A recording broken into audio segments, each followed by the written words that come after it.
I took my wife to a party. She left with her rich coworker. He threw $1 at me and said, "I'll take good care of her tonight." The next day, when she came home, her key no longer fit the door, and her coworker called her screaming, "You didn't tell me." All right, Reddit. Where do I even start? The title itself is Chaos, LOL, so grab some popcorn and enjoy the show. It gets savage. I'm Chase, 44 male, and I make custom fire pits and outdoor grills for people with more money than sense. I'm talking hand-forged steel masterpieces that cost what most folks spend on a used car. My company, let's call it Larkin Custom Forges, has been running strong for 18 years, got 2 kids. Finn just turned 19, and somehow turned out smarter than me, which is both impressive and slightly insulting. Then there's Maya, 14, who's convinced she invented sarcasm and eye-rolling. Both good kids despite having a mess of a family situation. My wife Lexi worked some corporate marketing gig that paid stupid money for what seemed like professional gossip and overpriced lunches. She'd been climbing the ladder for years, always networking, always smoozing, always reminding me that her job required sophistication. What that really meant was I embarrassed her because I came home with metal shavings in my hair instead of PowerPoint presentations in my briefcase. Here's the thing, nobody tells you about marriage. It doesn't die in one dramatic explosion. It dies slowly, like a battery draining in the cold. Little disconnects, separate bedrooms blamed on my snoring, her working late 3 nights a week, weekend girls' trips that seemed to multiply.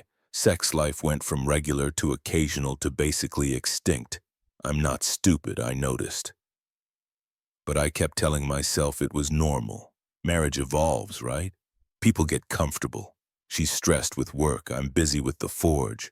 All the excuses people feed themselves when they know something's wrong but don't want to face it. Then there was her sister Sasha. Absolute piece of work. She'd been divorced twice by 40 and wore it like a badge of honor. Every family dinner involved her going on about how men were trash and marriage was a patriarchal prison. She'd egg Lexi on constantly, feeding her lines about being too good for this life, deserving better, life being too short to settle. Lexi ate it up, started echoing the same garbage, making comments about how she'd outgrown our relationship, how she needed more, how I didn't understand her ambitions. But things started really shifting about 3 months ago. Lexi started dressing differently for work. Not just nice hunting, nice heels that could double as weapons, expensive perfume. She'd check her phone constantly, smiling at messages, then locking the screen fast when I walked by. Pretty obvious stuff, right? But here's my flaw. I trusted her. Figured after 22 years of marriage we'd earned some benefit of the doubt. Man, was I wrong. The passive-aggressive comments started ramping up. Must be nice working with your hands all day. No stress. Some people have real careers. And my personal favorite, delivered at a family dinner in front of everyone. Chase's business is cute, like a hobby that pays bills. Sasha laughed. Lexi smirked.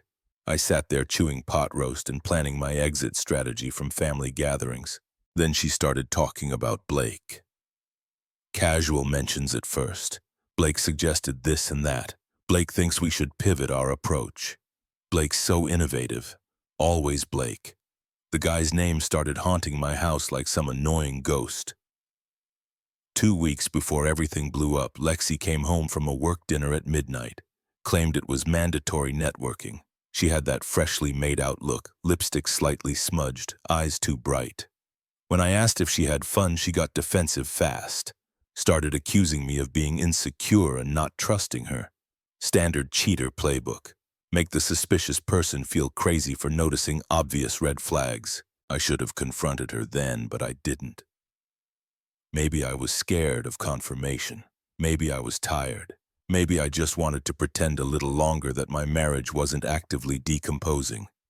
Or maybe I was too stupid. Call it whatever you want. Then a few weeks back, she dropped this. Told me I had to come to her company party, not asked. Said it was important for her career that I be there, that her boss specifically wanted to meet me.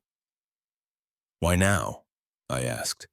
Because she hadn't wanted me at a work function in 5 years. Suddenly, I'm mandatory attendance. My gut told me it wasn't good. You're my husband, and it's important to me unless you don't care about supporting my career. I paused for a second, then told her I would come. The party was at the Belmont Grand Hotel downtown. I wore my good suit. Lexi looked good. Black dress, heels, makeup, perfect. We walked in and she immediately switched modes. Louder laugh, touching people's arms, using corporate buzzwords. Then he appeared. Blake Halpert, perfect hair, expensive suit, a Rolex, and this confidence that screamed, "I never actually struggled in my life." The way Lex's face lit up when she saw him told me everything I needed to know. This wasn't some casual coworker. This was the guy she'd been talking about. They had this immediate chemistry that made me feel invisible. Inside jokes, whispered comments, laughing like they were the only two people in the room. I stood there like a houseplant while they did their little dance. When Blake finally acknowledged my existence, he shook my hand. With this grip that was just slightly too firm. "Oh, you're the husband," he said. They started talking about their big project, late nights at the office, weekend strategy sessions, all the code words for spending time together. He kept touching her arm. She let him. My jaw started hurting from clenching. Then this happened. Blake reached into his wallet, pulled out a dollar bill, and flicked it across the table at me. It landed right in front of my drink. "Don't worry, champ. I'll take excellent care of her tonight." The table exploded with laughter. Lex's coworkers thought it was hilarious. Some guy in a suit that probably cost $4,000 practically fell out of his chair. And Lexi, she laughed, joined right in with everyone else, made eye contact with me while she laughed at her husband being disrespected by her boyfriend. That's when I realized this whole thing was theater. She'd set this up, brought me here to humiliate me publicly, probably hoping I'd cause a scene and she could play victim. I picked up that dollar bill, folded it, and tucked it in my pocket. Looked Blake dead in his smug face. "You can keep her, not just for tonight." The laughter died like someone hit a mute button. Lex's face went blank. I stood up, wore my jacket, and walked out before I did something that would require bail money. Heard Lexi call my name, but it sounded like background noise. I sat in my truck for 10 minutes before I drove. Lexi didn't come home that night, and I was about to make sure she never came home again.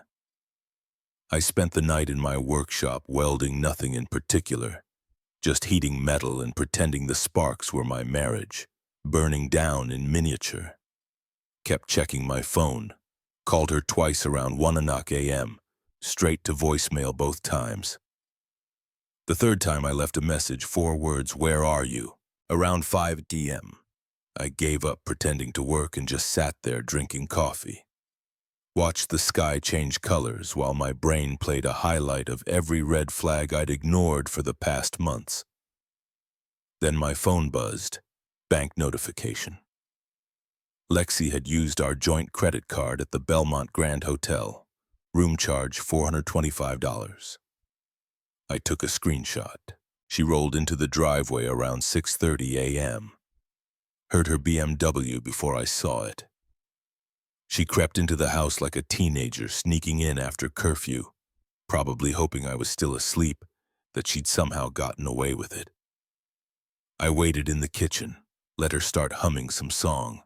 "Fun night?" I asked. She jumped, spilled coffee on the counter.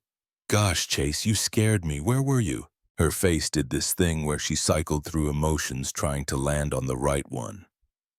Settled on defensive. "The party went late. A bunch of us went out after.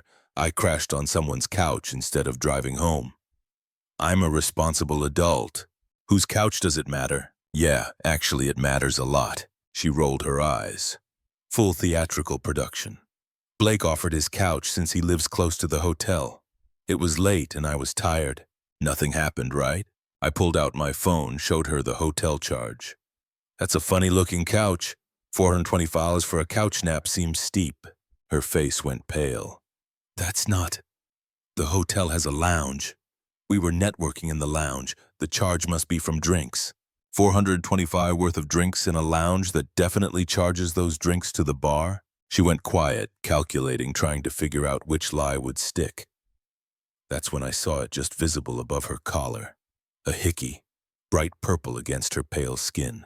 You've got something on your neck. Her hand flew up to cover it, face cycling through surprise, panic, then landing on defiance. I must have burned myself with a curling iron yesterday. After all this, that's what she went with, the curling iron. She turned away, started making toast like nothing had happened. Started talking about dry cleaning and whether we should get Mexican or Italian for dinner next week. Just chatting away like our marriage wasn't actively bleeding out on the kitchen floor. That's when I made my decision. The locks were changing today. Before she could walk back through that door with another man's jacket and another garbage excuse, I was done being the decorative husband. Done pretending any of this was salvageable.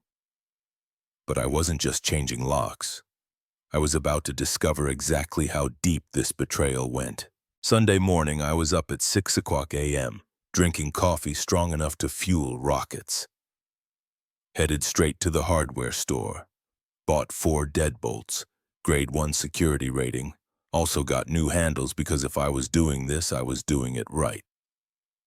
My son Finn wandered out around 9 o'clock a.m., looking like death. Dad, why are you changing all the locks? Security upgrade, making sure only people who actually live here can get in. He watched me work for a minute. Does Mom know about this security upgrade? She's about to find out. Oh, want help? We worked together on the last 2 doors. Didn't need to explain myself. He'd seen Lexi come home at dawn. Kid's not stupid. When we finished, I handed him a set of keys with strict instructions not to give them to his mother under any circumstances. He nodded once. Got it, Dad. Lexi left around 10 o'clock a.m. for hot yoga or wherever she actually went. Probably Blake's place for round 2. She tried making small talk about dinner plans. I responded with the enthusiasm of a parking meter. 6:30 p.m. She pulled into the driveway. I was sitting in the living room with a book I wasn't actually reading. Finn was upstairs with his door cracked, definitely listening, possibly recording for future entertainment. I heard her footsteps on the porch, heard her keys jingle. Silence. Then another attempt, harder this time, frustrated. More silence. Then the sound of her trying different keys, cycling through her entire key ring. Like maybe she'd forgotten which key opened her own front door. Chase! She yelled through the door. I let her yell my name 4 more times before I casually walked over and opened it. She was standing there in yoga pants and an overpriced athletic top holding her keys. The key isn't working. Yeah, neither is our marriage. Her jaw dropped. What? Chase, that's not. We need to talk about this. Let me in so we can have an adult conversation. Adult conversation? That's rich coming from someone who spent Friday night in a hotel room and came home wearing another man's hickey. That's not what happened. You're twisting everything because you're insecure. Go talk to Blake, the guy whose couch you supposedly slept on. I'm sure he'd love to have a conversation. She tried the door handle, actually tried to push past me. I didn't move, just stood there being an immovable object. Chase, this is my house too. You can't just lock me out. I just did. Maybe crash on Blake's couch tonight. I hear you're familiar with his furniture. That's when Mrs. called her from next door suddenly discovered an urgent need to check her mailbox. The Cade family materialized in their yard, pretending to examine their dead lawn. They weren't even subtle. Lexi noticed the audience and lowered her voice. You're being unreasonable. This conversation ended when you turned our marriage into a group project without my consent. Her face went through several colors. She grabbed her phone and stormed back to her car, pulling out fast enough to leave rubber. I waved to the neighbors and went inside. Finn appeared from upstairs. Dad, that was cold. Your mother deserves this. He didn't argue. My phone buzzed. Text from Maya, who was at a friend's house. Finn sent me video. Mom looked like she wanted to murder you, LOL. Yeah, LOL. But what came Monday morning made the lockout look like child's play. Monday morning brought unwanted gifts, thick manila envelope from a law firm. My hand shook slightly opening it, 3 pages of legal jargon boiling down to Lexi wanted money. Wanted it now. Wanted a lot of it. Spousal support, half of everything, and the part that really made my blood boil, she wanted half my business. Half of Larkin Custom Forges, the company I built from nothing in a garage with borrowed tools and determination. The business she'd spent years calling too blue-collar.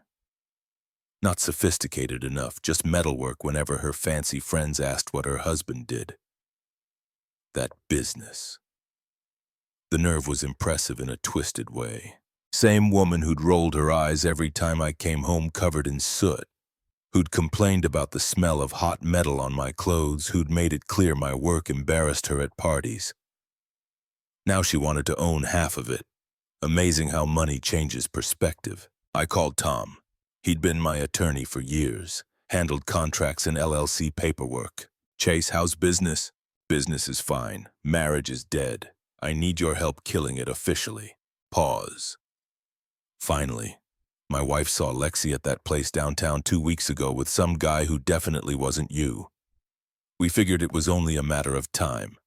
Everyone knew but me, apparently. That stung more than I wanted to admit.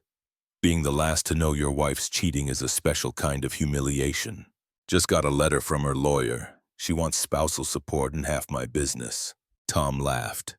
Get to my office tomorrow morning, 9 sharp, bring financial documents, and Chase, stop talking to her. Everything goes through me now. Next morning, I showed up at Tom's downtown office with a box full of documents representing my entire financial life. Bank statements, business records, tax returns, mortgage papers, that letter from Lex's lawyer. Tom was waiting with coffee and a woman I'd never met. Asian, mid-30s, sharp suit, glasses that screamed, I'm smarter than you and we both know it. Chase, meet Una, forensic accountant, best in the business. She's going to dig through your finances and find where money goes when people think nobody's looking. Una shook my hand with surprising strength. Let's find where your wife's been hiding her betrayal in spreadsheet form. We sat around Tom's conference table and I started unpacking my financial life. Una's eyes lit up like Christmas morning. She immediately started organizing everything into piles. Let's start with the basics. Community property state, married 22 years, 2 kids, what assets are we looking at? I ran through the numbers. House worth about $420,000. Business bringing in roughly $280,000 annually in profit. Retirement accounts, savings, the usual accumulation of 2 decades not being completely irresponsible. And she's claiming what grounds? Una asked. Irreconcilable differences. Code for I got caught cheating and need to make it sound mutual. Tom leaned back. Here's what we're doing. Una's going to audit your accounts, credit cards, any financial activity over the past year. We need to know if she's been hiding money, spending inappropriately, anything we can use. How long? 3 days. I'm very motivated by spite, and cheating spouses offend my sense of order.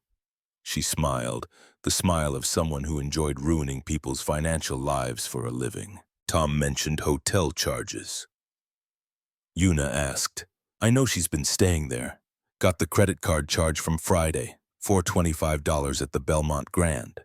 Una's fingers flew across her laptop. What card? Joint AMX, the one linked to my business account for legitimate expenses. Her eyes narrowed. Your business account. She's been using business funds for personal expenses. This is going to be good. I gave her login credentials and watched her disappear into spreadsheet heaven. After 30 minutes of clicking and muttering about expense categories, she looked up with the expression of someone who'd found buried treasure. Chase, when was the last time you actually reviewed your business credit card statements? I look at totals monthly, make sure nothing's wildly off. Why? Because your wife has been very busy with your money. She turned her laptop around. In the past 6 months, she's charged over $38,000 to your business account. Hotels, restaurants, spa days, shopping. There's a charge here for $550 at some lingerie boutique. That a legitimate business expense for making fire pits? My stomach dropped. $38,000. The Belmont Grand appears 12 times in 4 months, always Friday or Saturday nights. Charges ranging from $380 to $625. That's not business travel. That's an affair headquarters. She scrolled more. Each charge a punch to the gut. Fancy steakhouses, wine shops, a spa resort in Gatlinburg, room service charges that would feed a family for a week. My money funding her affair. Every romantic dinner, every hotel room. I'd been bankrolling my own humiliation without even knowing it. Can we use this? Oh, we're absolutely using this misuse of business funds. Pattern of deception.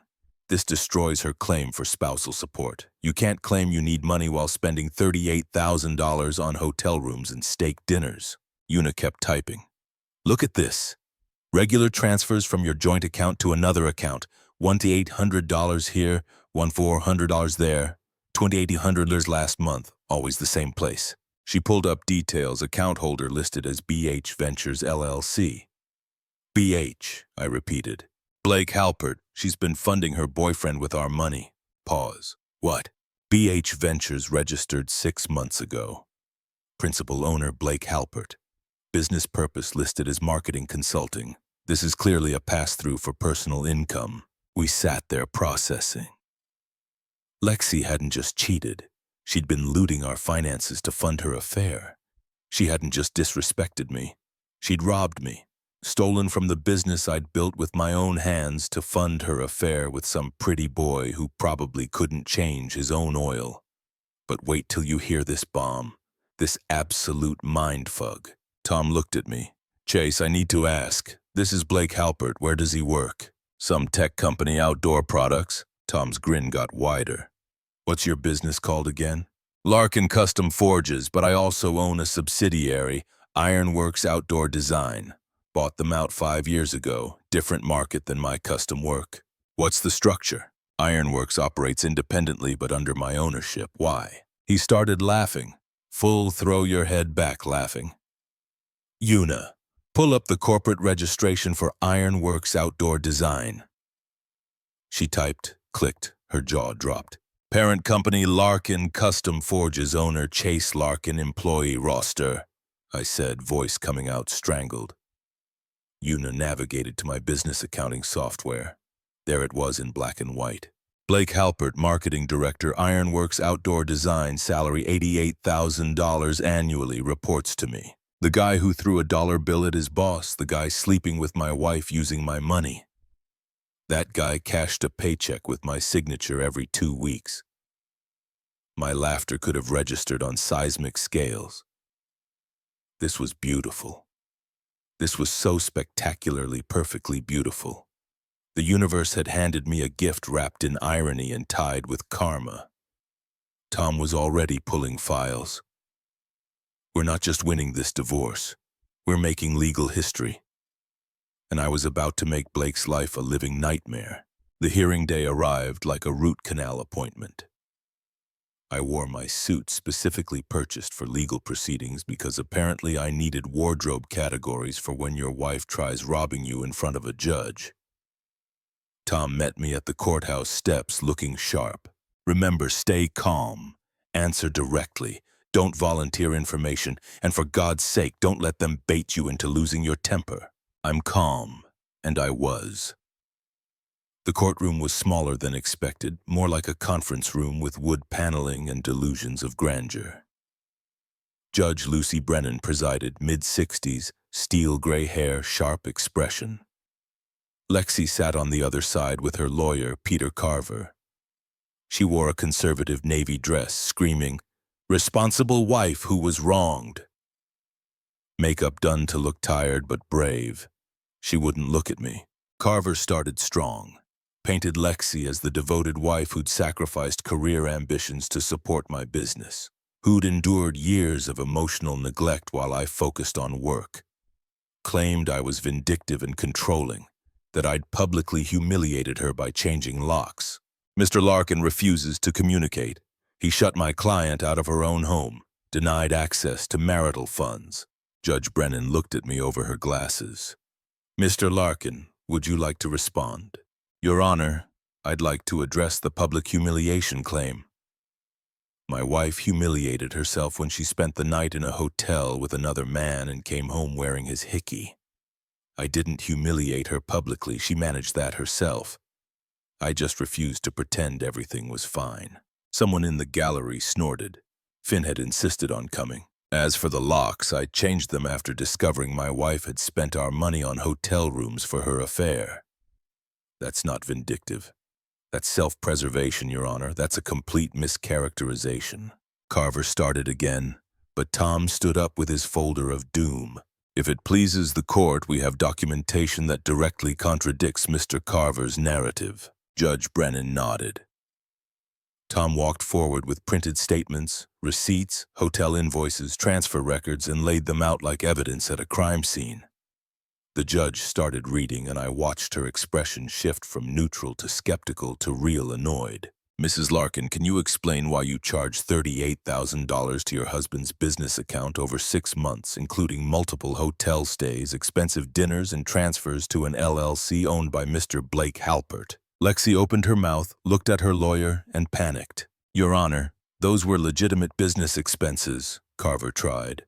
The Belmont Grand Hotel 12 times in 4 months? The judge's eyebrow climbed. That's an interesting business model, counselor. Silence. Then Judge Brennan asked the question that made everything worth it. Mrs. Larkin, were you aware that Mr. Blake Halpert was employed by a company owned by your husband? More silence. Lexi stared at anywhere except the judge or me. I'll take that as a yes. Or at least you should have known, given you were having an affair with him and using marital funds to support that affair. What followed was the most beautiful 20 minutes of my life. Judge Brennan awarded me the house. Full ownership. No buyout required. She awarded me the business, both divisions, free and clear. She awarded me primary custody with Lexi getting standard visitation. She ordered Lexi to repay the $65,000 plus legal fees plus court costs. As for assets, Mrs. Larkin will retain her personal belongings, her yoga equipment, and a 2009 Honda Civic that Mr. Larkin indicates was scheduled for donation. Finn's laughter echoed through the courtroom. Lexi looked like she'd been hit with a legal textbook. Face pale, tears running, makeup ruined. She looked like a raccoon having a meltdown. We walked out. Tom clapped me on the back, talking about settlement paperwork. Finn gave me a fist bump. Dad, that was better than any movie. Yeah, I can tell you enjoyed the show a little too much. My phone buzzed. Text from Maya. Finn sent me updates. This is the greatest day of my life. Yeah, it really was. But I still had one more piece of business to handle. Tuesday morning, I arrived at Ironworks Outdoor Design at 7:00 a.m. My assistant, Monica, had been with me 11 years and had developed a sixth sense for when I needed something done quietly. Morning, boss. You've got that look. What look? The look that says someone's about to have a bad day. Need you to schedule a mandatory meeting. All division heads, 10 o'clock sharp, conference room. Monica's eyes narrowed. All division heads means Blake Halpert, especially Blake Halpert. She didn't ask questions, just nodded and started typing. Consider it done. Anything else? Pull Blake's personnel file on my desk in 20 minutes, getting messy. We passed messy last week, now we're in scorched earth territory. By 9:30, I had Blake's complete employment history spread across my desk. Hired 3 years ago after I acquired Ironworks, decent performance reviews. There were notes about him being overly friendly with female staff. Nothing actionable, just observations. Reading between the lines, the guy was a creep who'd learned to operate just inside the acceptable zone. Probably been doing this dance his whole career. Charm the boss's wife, flirt with the assistants, always staying just barely professional enough to avoid HR complaints. Not anymore. I also had the dollar bill, kept it in my wallet since the party. I smoothed it out on my desk like valuable evidence because it was.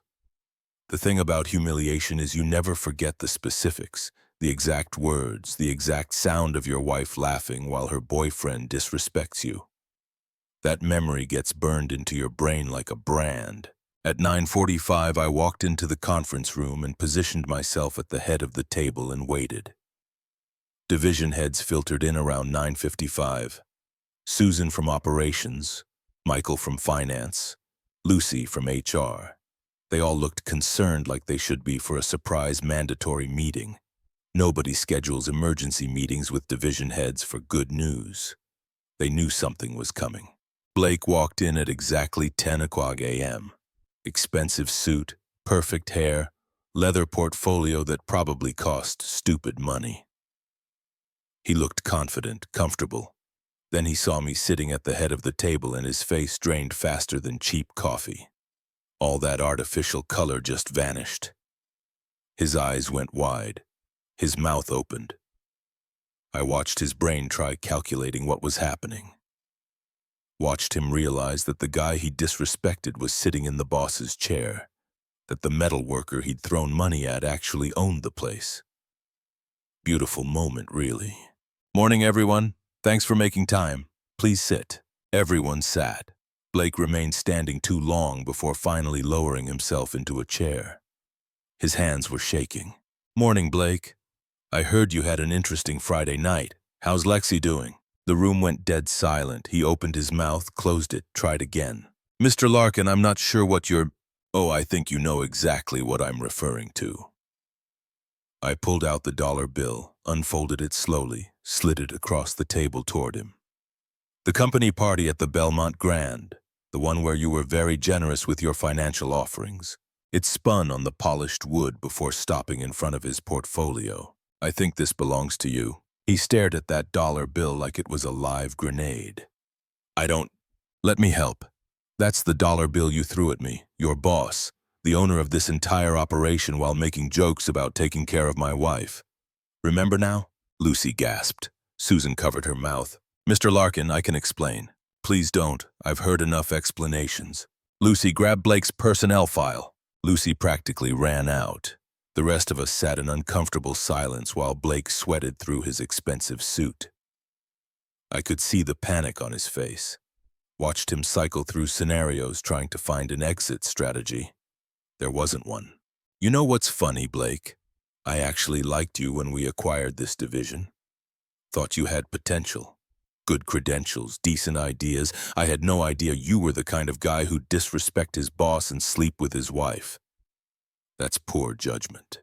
"I didn't know. She never said. I thought you were just—" I paused. "Just what? Some guy you could throw $1 at?" He didn't answer. Lucy returned with the file, handed it over, sat down quickly. Her hand was shaking too. Everyone in this room knew they were witnessing a professional execution. I opened it, flipped through pages. Says here, employees are expected to maintain professional conduct both during and outside work hours. Would you say throwing money at your boss and sleeping with his wife qualifies as professional conduct? It was just a joke. "Here's what's happening. You're fired, effective immediately. Conduct unbecoming.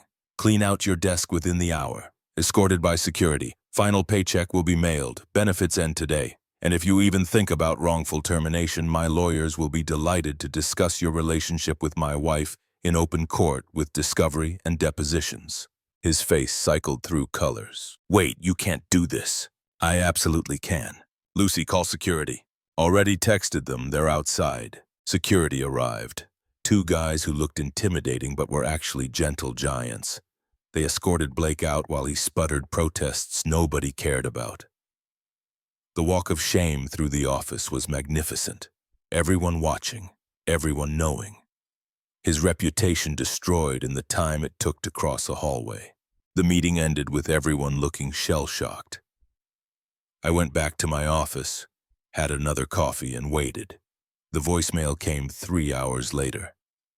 Lex's voice high-pitched and panicked. Blake just showed up screaming that he got fired because of me. What happened? Music to my ears. The real satisfaction, it came 6 months later when karma came in the shape of a dying Civic. Let me start with the updates first. Life settled into something resembling actual living instead of just surviving. Spring hit Tennessee with flowers blooming and temperatures perfect for sitting on my porch while meat smoked low and slow. Lexi was working at some smaller marketing agency, making half what she used to. According to Finn, who still talks to her occasionally, she was finding herself, which is what middle-aged people say when they've demolished their lives. She'd moved into a one-bedroom apartment advertising luxury living, but really just meaning they had a gym nobody used. Blake had fled to Florida. Business gossip said he was selling boats at some marina. Rumor had it his new boss knew the whole story through mutual connections. I didn't confirm or deny this. Some things are better left to karma. My business was thriving. The loyalty series had become our flagship product with a waiting list stretching into next year. Each piece came with custom engraving. Don't get burned. Word traveled fast in our circles. Turned out being known as the guy who handled his divorce with dignity and fire was excellent for business. I'd hired 3 new fabricators and expanded the workshop. My order backlog went from 2 months to 7 months. Business had literally tripled. Then one Tuesday evening in May, my doorbell rang. Finn was at college. Maya was at a friend's house. Just me and a documentary about volcanoes. I opened the door. Lexi stood there looking like she'd been through a wood chipper. Hair unwashed, eyes red, wearing sweatpants I recognized from 5 years ago. The Civic idling in the driveway, making sounds that suggested its imminent death. "Chase, can we talk?" I leaned against the door frame. "We can talk out here. The thing about desperation is it announces itself before it even speaks." Lexi was broadcasting it from 3 feet away. She started with the apology tour, how she'd been confused, how Sasha had influenced her, how Blake made her feel wanted, all the greatest hits from the cheater's playbook. I let her rant. She mentioned therapy, working on herself, realizing what she had, what she threw away. Her voice got softer. This was the part where she expected me to feel something. "Blake dumped you, didn't he?" The way her face collapsed told me everything. That was a yes. She started backpedaling, saying that wasn't the point, that she genuinely wanted to make amends, to explore if we could find our way back to each other. The Civic chose that exact moment to make a sound like a dying refrigerator. Loud grinding noise followed by a concerning clunk. It was almost too perfect, like the universe had a sense of humor about her situation. I glanced at the car, looked back at her, didn't say anything, just let the silence stretch until it got uncomfortable. She kept talking, mentioned counseling, starting slow, how she was willing to do whatever it takes. The whole performance felt rehearsed. Behind her, the Civic made another noise. This one sounded expensive. I interrupted her mid-sentence. "How much does it cost to fix?" She blinked, confused by the subject change. I nodded at the car. "How much is the repair quote?" Her face went red. "I'm not here about the car. This is about us, about our marriage. Our marriage ended when you laughed while your boyfriend threw money at me. When you chose to disrespect me in front of half your office." The car made another noise, louder this time, like it was agreeing with me. Honestly, it was funny. She tried pivoting. "I've changed. People make mistakes. 22 years should count for something." It did count. Past tense. It counted when I worked 60-hour weeks building a business. When I showed up to every one of your corporate events, even though you were embarrassed by me. When I stayed faithful while you were busy exploring your options. Then the Civic's engine suddenly cut out completely. Just died right there in my driveway. The silence was deafening. Lexi looked at it, looked at me. Her eyes started watering, the kind of tears that show up when reality crashes through delusion. "Do you need me to call you a tow truck?" She shook her head. Blake used to help with car stuff, then immediately realized what she'd said. Her face went white. I didn't respond, just watched her stand there in my doorway. Broken car behind her, broken life everywhere else. She'd come here expecting something. Maybe the same guy who'd spent 2 decades being her safety net. But that guy didn't live here anymore. She tried one more time, voice cracking. I miss you. I miss us. I made terrible mistakes, but can't you see I'm trying? I looked at her, saw exactly what this was. She wasn't here because she loved me. She was here because her life had fallen apart, and she needed someone to fix it. Like always, the car started leaking something. Fluid spreading slowly across my driveway. Dark and oily, probably expensive. I'll email you a mechanic's number. You should probably get the car looked at before it becomes a permanent driveway decoration.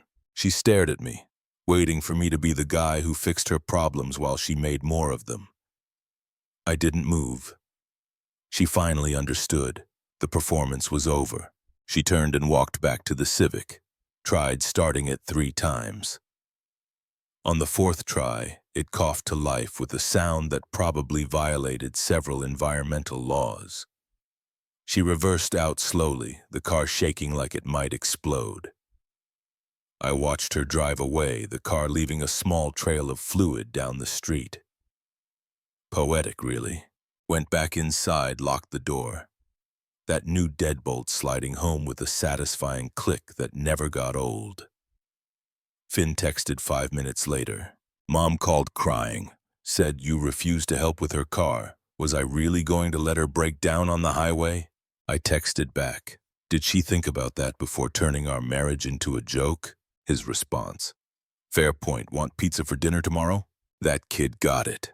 The dollar bill was still framed in my office. Below it, on a custom metal plate I'd forged myself, was my new company motto. Respect the man with grease on his hands. He probably signs your paycheck. Business was really good. Life was better. Sometimes the best revenge isn't getting even. It's building something so successful that the people who disrespected you become footnotes in your story. I looked at my workshop through the window at the life I'd built with my own 2 hands. Yeah, I was doing just fine.